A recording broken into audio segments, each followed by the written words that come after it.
Hello students, welcome to all of you on my YouTube channel Physics with A.K. Sharma. And today we will discuss about the resolution of vector. तो resolution of vector क्या होता है बेटा, आज हम उसके बारे में स्टडी करेंगे. तो resolution of vector is a process in which a single vector split into two or more vector in different direction. ठीक है. तो इस प्रोसेस को हम क्या बोलते हैं, resolution of vector. Resolution vector का मतलब ये होता है एक वेक्टर का दो या दो से ज्यादा वेक्टर्स के अंदर टूट जाना डिफरेंट डायरेक्शन के अलोंग. तो इस प्रोसेस को हम क्या बोलते हैं, रेजोल्यूशन ऑफ वेक्टर. तो लिखते हैं the process of splitting of a single vector into two or more vectors along different direction is known as resolution of vector.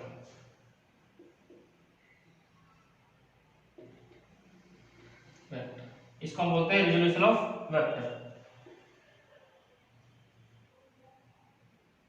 अब देखो, ये मान लो हमारे पास एक वेक्टर है, ये हमारे पास एक वेक्टर है ए.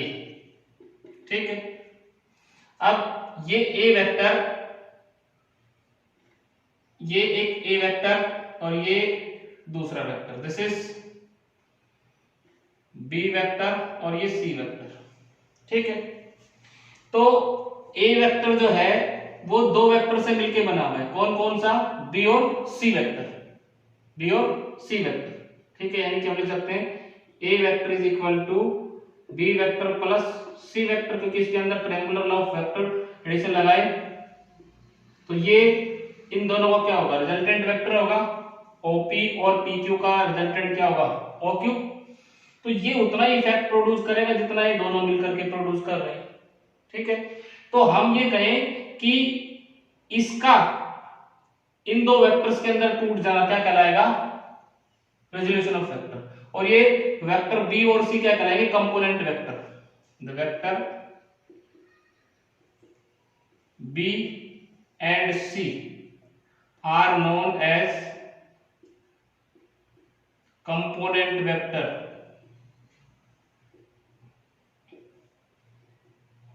ऑफ ए.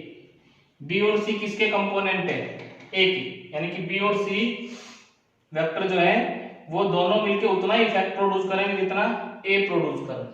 ठीक है. तो ये जो ए वेक्टर, ये रिजल्टेंट वेक्टर, और ये जो दो वेक्टर है जिनसे मिलकर के ए वेक्टर बना है, इनको हम बोलते हैं कंपोनेंट वेक्टर. क्या बोलते हैं, कंपोनेंट वेक्टर. ठीक है. और ये पूरा प्रोसेस क्या कहलाता है, रेजोल्यूशन वेक्टर. ये ऐसे दिखा सकते हैं, मान लो ये एक वेक्टर है, ये इस तरह से, this is R, this is vector A, this is vector B. ठीक है. तो ये हम इसके अंदर पैरेललोग्राम ना लगाएं इस तरह से. यहां पे देखो ओ पी क्यू एस. अब ये जो आर है ये बी, तो ये भी क्या होगा, B vector.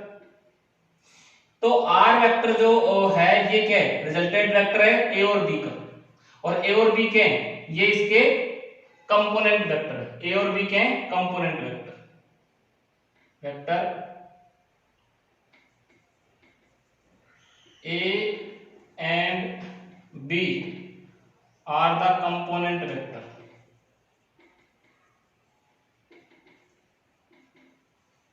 Of A, sorry R. ठीक है. तो इस प्रोसेस को हम क्या बोलते हैं, रेजोल्यूशन ऑफ वेक्टर. इस प्रोसेस को हम क्या बोलते हैं, रेजोल्यूशन ऑफ वेक्टर. अब यहां पे एक चीज देखो कि यहां पे हम रेक्टेंगुलर कंपोनेंट्स पढ़ते हैं, rectangular components of a vector in a plane. अगर दो वेक्टर्स जो कंपोनेंट वेक्टर हैं एक दूसरे से 90 डिग्री के एंगल पे, कितने एंगल पे, 90 डिग्री के एंगल पे, तो लोग क्या बोलते हैं, उनको बोलते हैं रेक्टेंगुलर कंपोनेंट्स क्या बोलते हैं? Rectangular components, rectangular components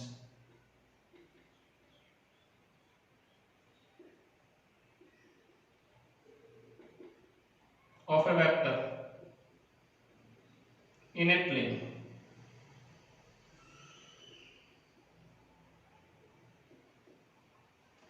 If the splitted vector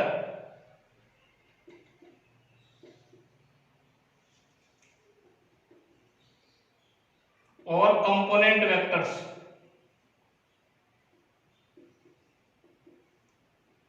are at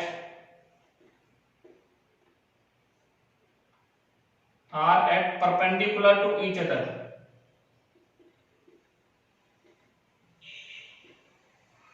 then they are known as rectangular components. तो उनको हम क्या बोलेंगे? रेक्टेंगुलर कंपोनेंट्स बोलेंगे। क्या बोलेंगे? Rectangular components. जैसे कि मान लो ये हमारे पास एक वेक्टर है ए, ठीक है। अब ए दो वेक्टर्स में टूट गया, एक वेक्टर ये और एक वेक्टर ये, ठीक है। इसको ओ नाम दे दिया, इसको पी, इसको क्यू, ठीक है। इधर इसका कंपोनेंट वेक्टर ये मान लो ये इसके साथ एंगल थीटा बना है, इधर इधर मान लिया हमने ax, इधर क्या मान लिया ay, ठीक है। ax and ay are known as rectangular components. A vector a split into two rectangular components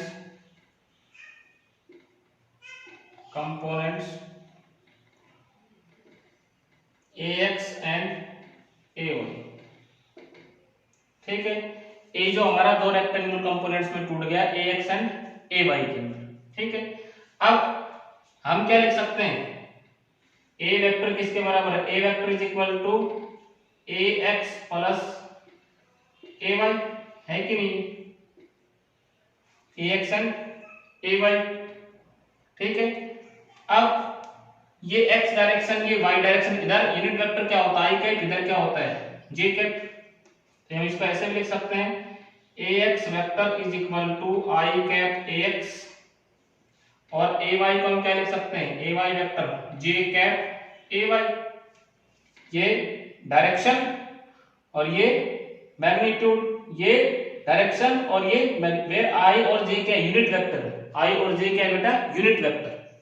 और यूनिट वेक्टर किस लिए होता है? डायरेक्शन बताने के लिए होता है। तो हम इसको कैसे लिख सकते हैं? ए वेक्टर को हम ऐसे लिख सकते हैं i cap ax plus j cap ay, ऐसे भी लिख सकते हैं, ठीक है।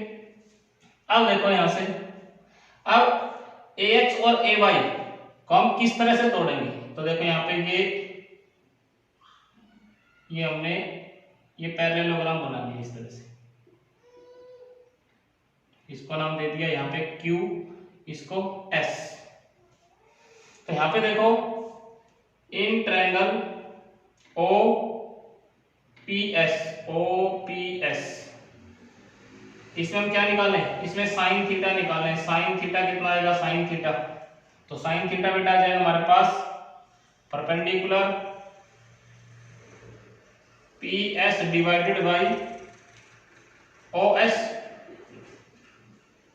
Sign theta is equal to कितना आ जाएगा? साइन थीटा हमारे पास आ जाएगा, ये हमारे पास आ गया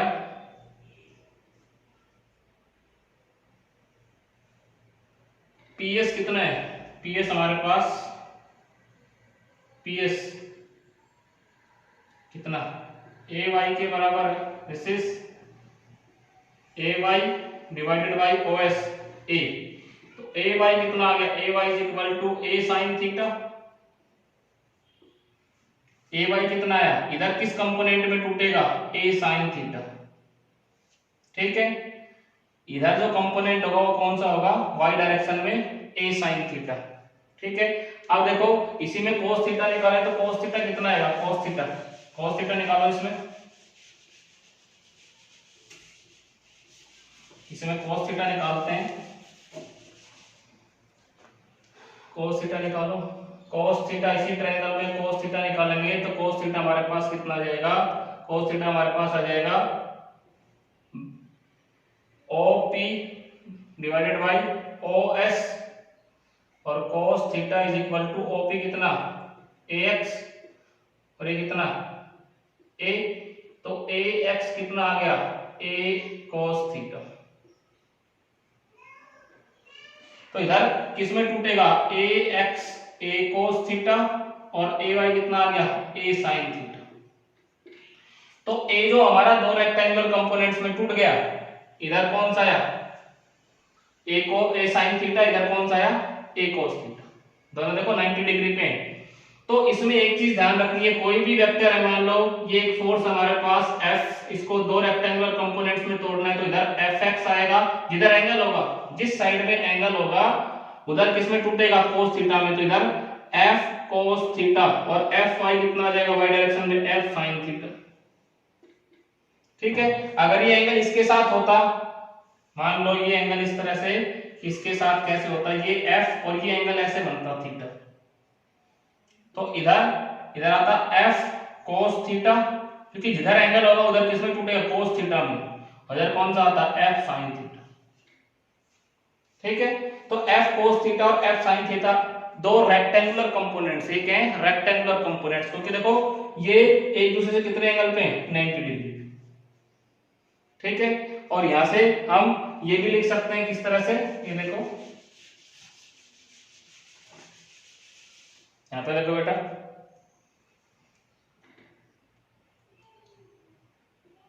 a square is equal to ax square plus ay square, और a स्क्वायर कितना जाएगा, ax, a cos theta, a square cos square theta plus a square sin square theta, ये वैल्यू रख दी ax और ay की, तो a स्क्वायर कितना आ गया, a square cos square theta plus sin square theta is equal to, ये 1 होता है, ये कितना होता है 1, तो ये हमारे यहां से हम प्रूव भी कर सकते हैं। इसमें tan थीटा निकालना हो तो tan थीटा कितना आ जाएगा, tan थीटा इस एंगल में this is ay upon x, ay upon x, direction के लिए रिजल्टेंट कितने एंगल पे है, तो ये भी हम निकाल सकते हैं। तो अगर रेक्टेंगुलर कंपोनेंट वेक्टर एक दूसरे से 90 डिग्री के एंगल पे टूटते हैं, कितने पे टूटते हैं, 90 डिग्री के एंगल पे, तो उन वेक्टर्स को हम क्या बोलते हैं, रेक्टेंगुलर कंपोनेंट बोलेंगे। क्या बोलेंगे, रेक्टेंगुलर कंपोनेंट्स। क्या बोलेंगे, रेक्टेंगुलर कंपोनेंट्स। अगर वो 90 डिग्री पे नहीं है तो वो कंपोनेंट कहलाएंगे, सिंपली क्या कहलाएंगे, कंपोनेंट वेक्टर्स। ठीक है, अब देखो इससे रिलेटेड एक दो प्रॉब्लम्स हम यहाँ पे करते हैं, उससे और भी अच्छे से समझ में आएगा। देखो बेटा यहाँ पे ये हमारे पास एक बोट है, ये क्या हमारे पास एक बोट है, बोट, और ये बोट दो रस्सियों से बंधी हुई है। ठीक है, एक रस्सी इधर, इधर ये टेंशन कितना, टेंशन इधर दे रखा है, दिस इज 10 न्यूटन, और इधर इसमें टेंशन कितना 5 न्यूटन। टेंशन क्या होता है, खिंचाव।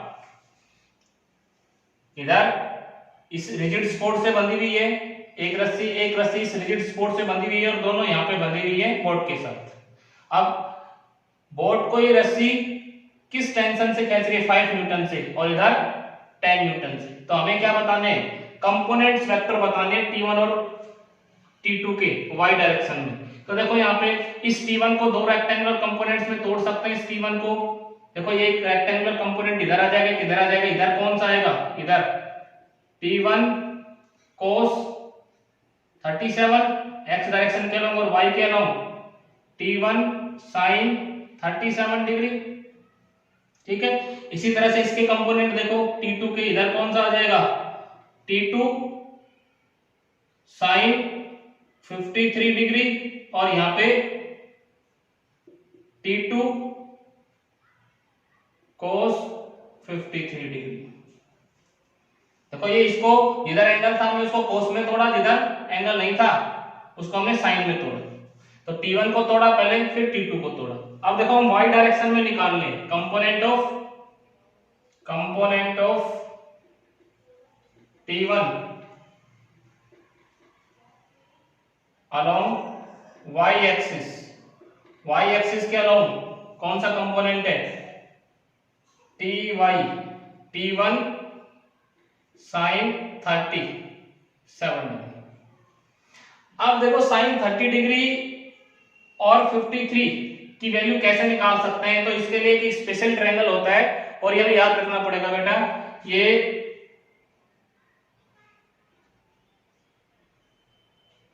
ठीक है, this is 37 degree, this is 53 degree, this is 90 degree और ये 5, 3 एंड 4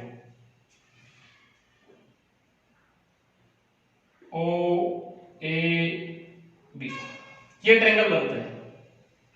अगर 37 है, इधर 37 है तो ये साइड 3 मिलेगी, ये साइड 4 मिलेगी और ये साइड 5 मिलेगी। ठीक है, तो यहाँ पे sin 37 की वैल्यू निकाल सकते हैं, sin 37 की। तो sin थीटा, तो ये तो क्या हो गया बेस, ये क्या हो गया परपेंडिकुलर, कितना आ गया 3/5 परपेंडिकुलर अपॉन हाइपोटेन्यूज। ठीक है, और sin 53 की वैल्यू निकालें तो ये एंगल ना मान करके हमें ये मानना पड़ेगा 53, तो 53 में ये क्या हो जाएगा बेस और ये क्या हो जाएगा परपेंडिकुलर, और ये क्या होगा 4 परपेंडिकुलर अपॉन हाइपोटेन्यूज। ठीक है भाई, दो ट्रायंगल इस तरह से अलग अलग बना सकता हूं मैं। ये 37, तो ये कितना मिलेगा 3, 4, 5 और इसी एंगल को मैं कितना कर दूं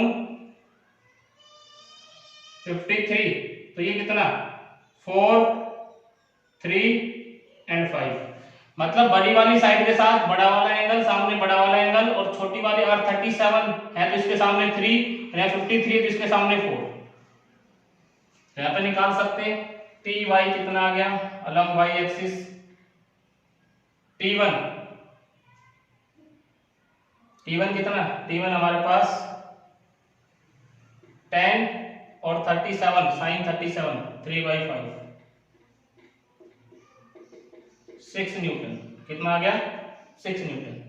ठीक है, इसी तरह से ये निकाल सकते हैं टी वाई डैश, इधर वाई डैश ले लो, T2 53, T2 कितना 5 और ये कितना आ गया 53, 4/5, 5 से 5 कैंसिल 4 न्यूटन। ठीक है, तो इधर 4 न्यूटन, सॉरी 6 न्यूटन, इधर 4 न्यूटन। तो इस तरह से हम निकाल सकते हैं रेक्टेंगुलर कंपोनेंट्स में तोड़ करके। किस तरह से फाइंड आउट कर सकते हैं यूजिंग रेक्टेंगुलर कंपोनेंट्स। अब देखो यहाँ पे जो रेक्टेंगुलर कंपोनेंट्स होते हैं उनकी एप्लीकेशन क्या होती है, application of rectangular components.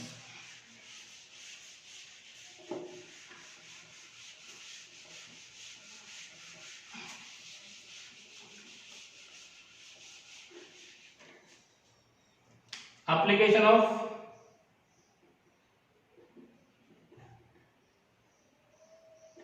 resolution of vector।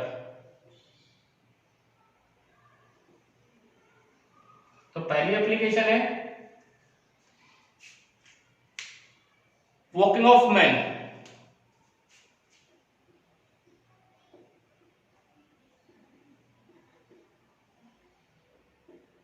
एक आदमी चलता है तो किस तरह से उसमें रेजोल्यूशन ऑफ वेक्टर इन्वॉल्व होते हैं उसको हम एक्सप्लेन कर सकते हैं। ठीक है, जैसे ये मान लो ग्राउंड है, ठीक है, और जब भी हम चलते हैं तो हमारा फीट जो है ग्राउंड के साथ कितना थीटा एंगल लगाता है और ग्राउंड को पीछे की तरफ पुश करता है। जब हम चलते हैं तो हम अपने फीट से क्या करते हैं ग्राउंड को पीछे की तरफ पुश करते हैं, कुछ फोर्स लगाते हैं और ग्राउंड को पीछे की तरफ धकेलते हैं। तो जब हम ग्राउंड को पीछे की तरफ धकेलते हैं तो न्यूटन्स का थर्ड लॉ क्या कहता है कि every action is always equal and opposite to reaction. तो ग्राउंड हमें आगे की तरफ धकेलता है, जैसे कि ये हमने ग्राउंड के ऊपर फोर्स लगाया, दिस इज एफ फोर्स,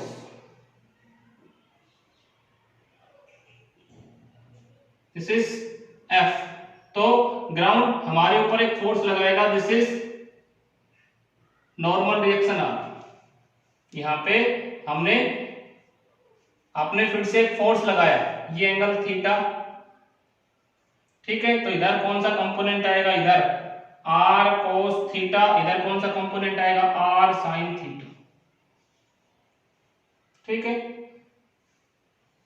तो हमने जब ग्राउंड को कितनी फोर्स से पुश किया पीछे की तरफ, एफ फोर्स से, ठीक है। तो ग्राउंड ने हमें रिएक्शन में कितना फोर्स लगाया, आर, और आर दो रेक्टेंगुलर कंपोनेंट्स में टूट गया।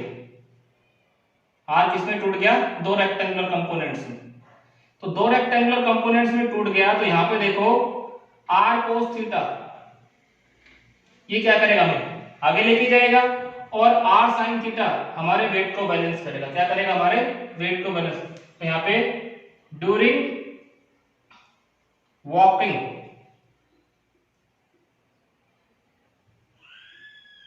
A man push the ground by a force F at an angle theta. In reaction, ground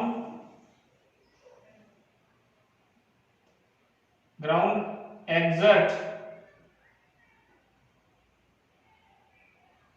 equal and opposite force on the feet,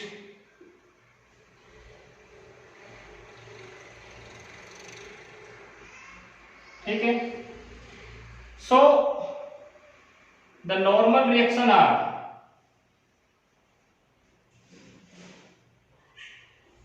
resolved into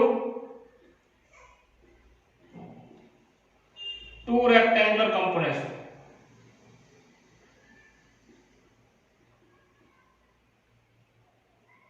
दो rectangular components में टूट जाएगा बेटा। दो रेक्टेंगुलर कंपोनेंट्स कौन कौन से हैं, एक तो फर्स्ट आर कोस थीटा, ये क्या करता है, help us to move in forward direction,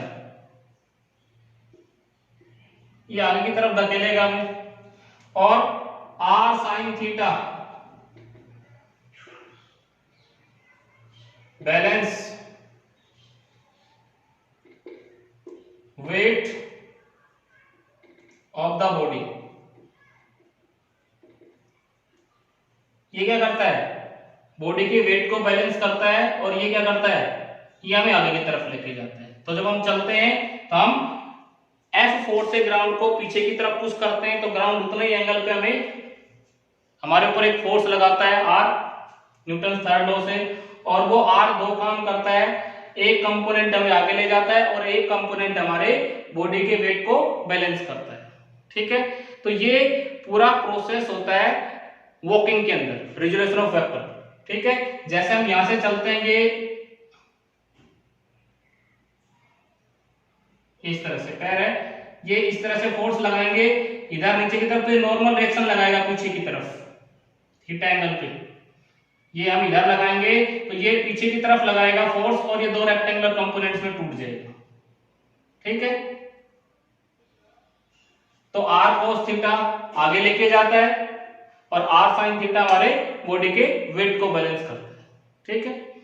तो ये, और दूसरा है, it is easier to pull a lawn roller than to push it. Second application देखो, किसी भी लॉन रोलर को पुश करना आसान होता है या पुल करना आसान होता है, तो वो हम रिजोल्यूशन ऑफ वेक्टर की हेल्प से हम एक्सप्लेन कर सकते हैं कि किसी भी चीज को पुल करना आसान होता है कि बजाय उसको पुश करने के। तो यहाँ पे हम लिख सकते हैं it is easier to pull a lawn roller to push it।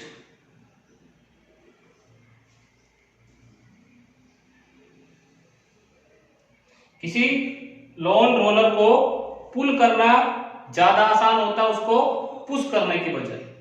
ठीक है, अब वो कैसे, देखो हम कैसे बता सकते हैं कि पुश करना आसान होता है कि पुल करना आसान होता है।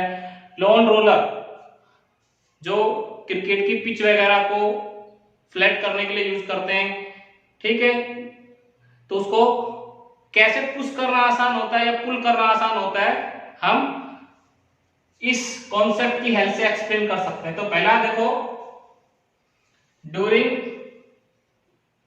पुशिंग या पुलिंग कर लेते हैं।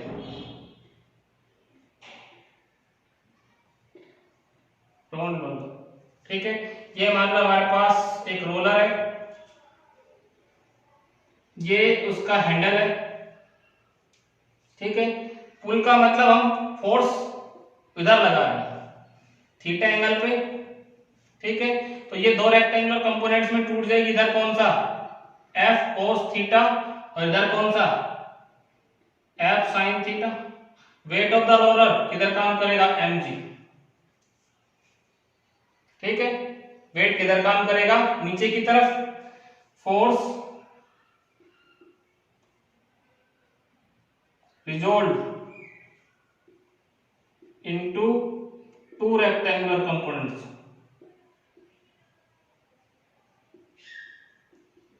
कौन कौन से कंपोनेंट भाई, एफ कोस थीटा, ठीक है, and F sine theta. So effective weight of the roller, so effective weight lawn roller. तो इस लॉन रोलर का इफेक्टिव वेट कितना हो जाएगा, तो यहां पे देखो, वेट नीचे की तरफ, W is equal to mg minus F sine theta. भाई देखो, ये इसका वेट किधर काम कर रहा है, नीचे की तरफ, और हमने जो फोर्स लगाया उसका एक कंपोनेंट ऊपर की तरफ, तो नेट फोर्स कितना, दोनों अपोजिट डायरेक्शन में, तो नेट वेट कितना हो गया, mg minus F cos theta.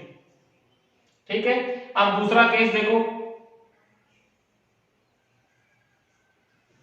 During pushing ए लॉन रोलर। जब पुश करते हैं तो पुश करने में हम क्या फोर्स नीचे की तरफ लगाते हैं,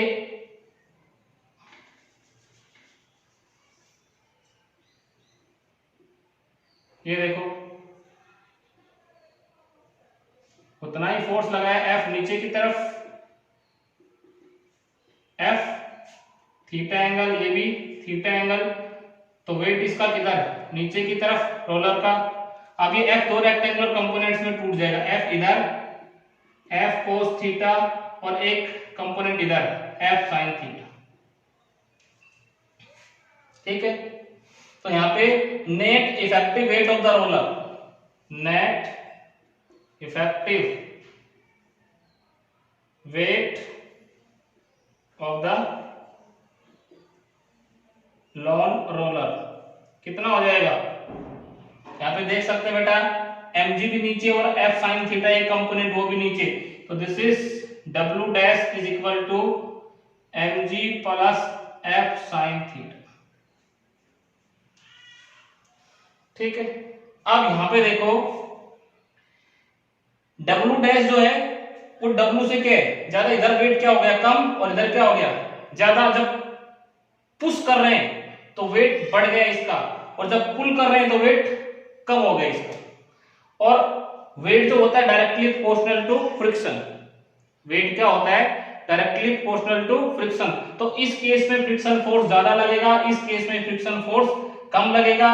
तो इसका मतलब क्या है कि किसी भी चीज को पुल करना, इसको पुल करना क्या रहेगा, आसान रहेगा। तो यहां पर हम लिख सकते हैं, so W dash is greater than W, ठीक है। And friction force directly proportional to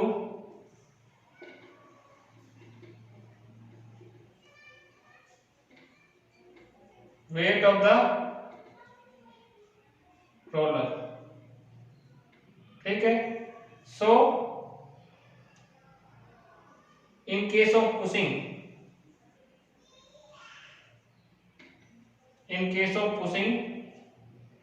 friction force is more than friction is more, friction क्या लगेगा, ज्यादा लगेगा।